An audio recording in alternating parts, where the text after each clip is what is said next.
Hi guys, welcome to our channel of Sciences and Mathematics. Today we're going to look at a concept in mechanics, and this specifically is the concept in quantum mechanics, and it's going to assist us in trying to find out how we can find the behavior of an electron that is being accelerated in a potential difference. And of course we have already looked at this concept in our introduction to quantum mechanics, but in this case we're going to look at some of the sample problems and how we can be able to tackle them, given that maybe we have a clue on how these particles at the subatomic level or the small particles which obey the laws of quantum mechanics behave. So for that case, thank you and welcome. So the question on the board is what is the wavelength associated with electrons traveling 10th the speed of light? Now this particular question comes from that is modern physics. And modern physics, we say that's the physics that was developed from the end of the 19th century upwards. And the time before that was classical physics, which basically relied on information that maybe scientists could do with their intuitive, they could be maybe do with their intuitive level. So for that case, the modern physics, due to development of some of the scientific methods, the modern ones, it led to some of the new concepts that they developed, which of course deviated fundamentally from the concept of classical physics. And one of them was the concept of quantum mechanics. Now in this case, we're going to see that this topic is going to have a variation in some specific ways, especially when maybe we are dealing with it in chemistry or physics, but basically the fundamental concepts which are going to be explained there have a relationship or are the same. So in this case, this is going to stem from the concept of quantum mechanics, as I've said, and particularly is going to deal with the concept of wave-particle duality. Wave-particle duality, which were advanced by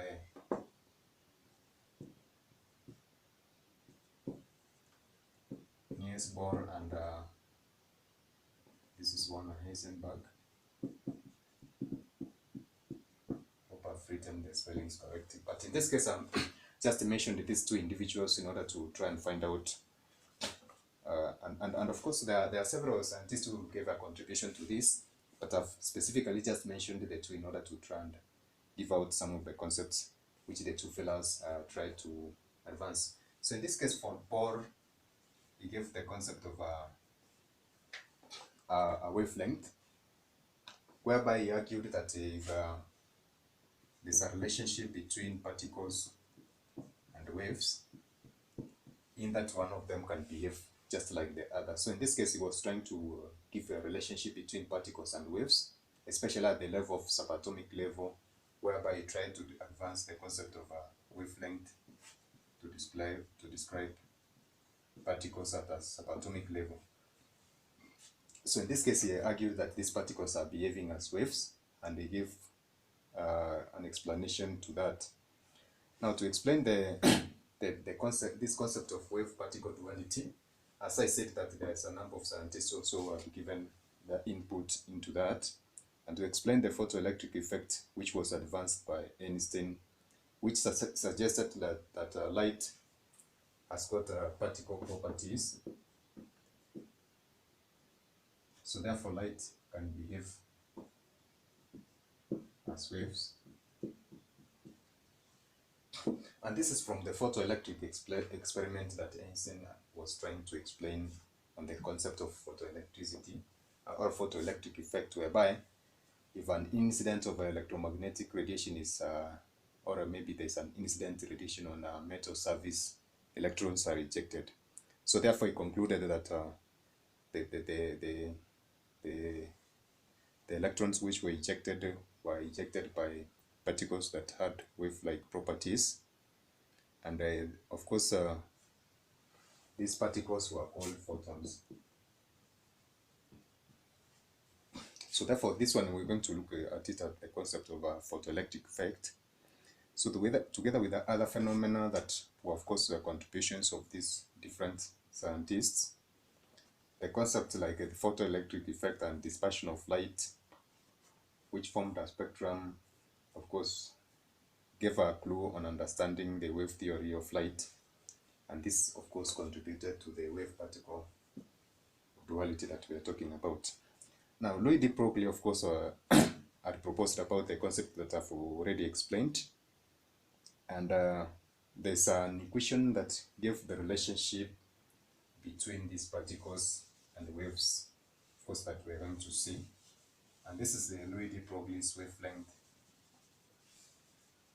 which of course is going to assist us in solve the question that we have been given on the board.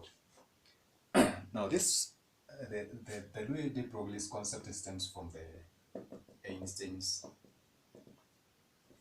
Planck.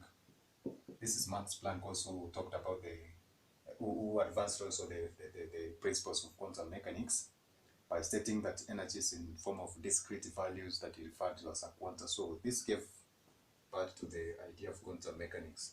So Einstein's Planck energy mass relationship was given in a sense that Einstein proposed that energy can be given as E is equals mc squared. Of course, when we are going to consider the aspect of relativity, we are going to also to advance this one, bearing in mind that the rest mass of an electron, and also there's a mass that we can relate to the aspect of relativity. So in this case, we are going also to have the Planck energy relationship, whereby Max Planck proposed that energy of this quanta or a particle or a photon can be given in form of E is equals hf, whereby this is a Planck's constant. This one represents the frequency. So therefore, as we have said from one of our videos, this frequency can be given as c over lambda, which of course can be represented in form of v. So not a v really, but that symbol. So in this case, we are going to use the two relationships that Bohr used to develop the wavelength of this kind of a particle, in a sense that Bohr proposed that if Einstein's energy mass relationship, Einstein-Planck's energy mass relationship can be given as mc squared, he equated this energy to Planck's energy mass relationship, energy of a photon, which is given as h frequency. But in this case, I've said that this frequency can be substituted for this value here and be given as c over lambda. So therefore, in trying to simplify this equation, we're going to have mc equals h over lambda. So therefore, making lambda the subject of the formula, this is going to give us lambda equals h over mc. Now from classical mechanics, we know that the product of mass and speed, mv, gives us momentum. So therefore, assuming that these small particles are moving at that particular speed of light, we can assign momentum to them and therefore write this equation as lambda equals h over p. Therefore, that particular equation represents what we call the de Broglie's wavelength, which of course we're going to use in trying to describe motion of small particles. Now from this case, from the relationship that we have described, of course, it's going to give us a sense on how we're going to tackle our question. So I'll basically do away with this and we'll move into the question.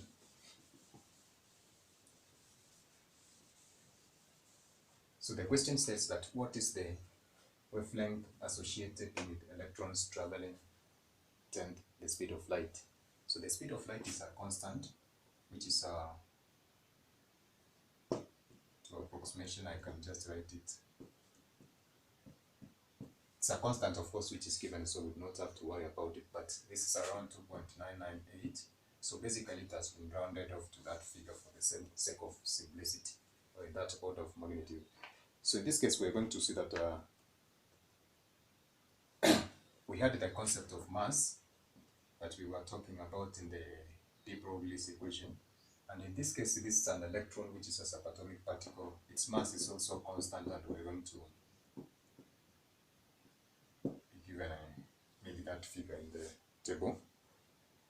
And then we have said that now that the velocity or the speed for that electron is a tenth, which is a fraction, tenth the speed of light.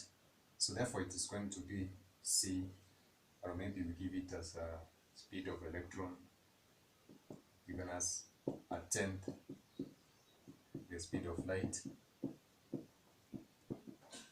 So this basically is because it's a subatomic particle, which we are going to refer to as maybe the relativistic particles which are moving at the speed of light or closer to the speed of light.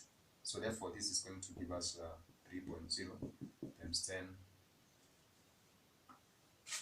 This is 7 meters per second.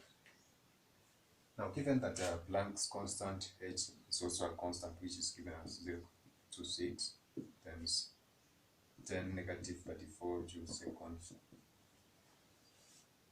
we're going to have the de Broglie's wavelength given as h over m, velocity of electron.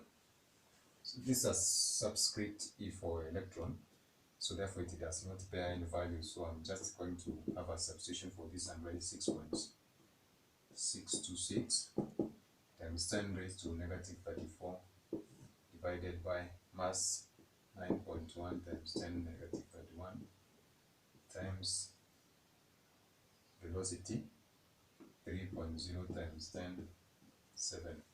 So therefore if we try to do a computation or maybe a calculation for that, we're going to have 2.42 times 10 negative 11. This is wavelength, so therefore it's going to be meters. So that's how we're going to tackle that specific question, given that it is a concept that we have said that stems from quantum mechanics, and that concept requires us to use the de Broglie's wavelength in order to find a solution to that. So in that case, that's how we're going to handle other questions from the respective topic and try to find out the relationship between the Planck's, Einstein, and energy mass relationship and the concept of the de Broglie's wavelength. So that is it for today, guys. Bye. God bless.